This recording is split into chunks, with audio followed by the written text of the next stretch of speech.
Сәлем. Бүгін жасалу жолы өте оңай, ең бастысы тойымды кәдеден тіске басар жасаймын. Арнамнан алыстамаңыздар. Бұл менің ең сүйікті әрі жиі жасайтын тіске басарларымның бірі. Менімен бірге сіздер де жасап көріңіздер, сіздерге де ұнайды деген сенімдемін.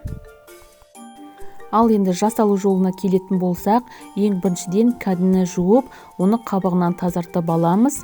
Содан кейін үкіштен өткіземіз.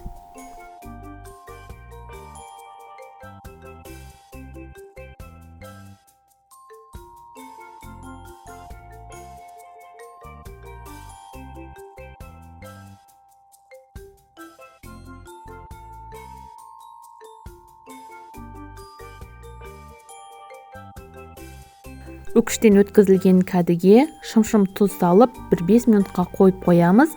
Суын шығару қажет.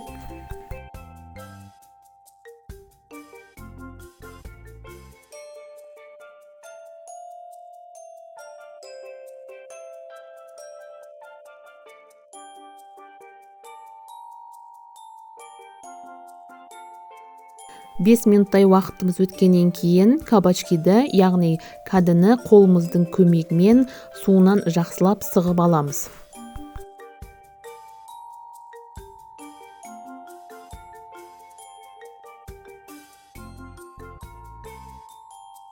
Содан кейін үстіне укроп және пияздың көгін турап қосамыз.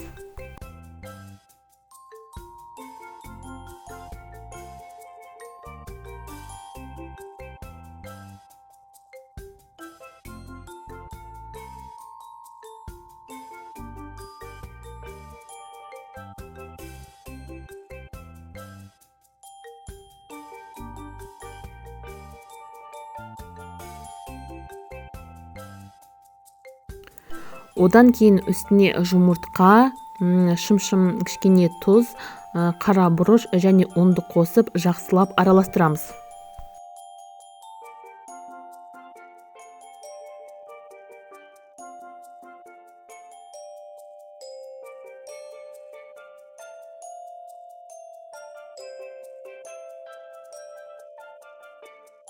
Дайын болған массамызды қызып тұрған майға бір қасықтан салып, оладьи түрінде баяу отта 10 минут шамасында екі жағында пісіріп аламыз.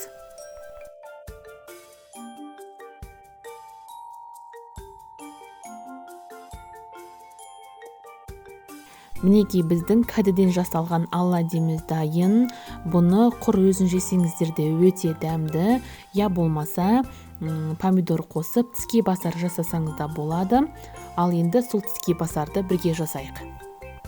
Ең біріншіден майонезге чеснокты үкіштен өткізіп қосып, майонезді соус жасап аламыз.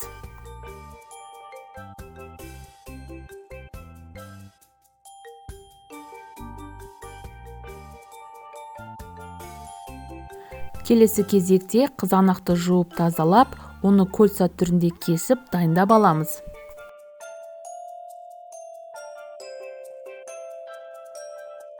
Тіске басардың жасалу жолы видеода көрсетілгендей өте оңай. Жаңағы кәдеден жасалған оладьимізге майонезді соусымызды жағып, үстіне қызанағымызды қойып әзірлейміз. Ең бастысы дәмді және тойымды мерекелік дастарханға да жасап ұсынсаңыздар болады.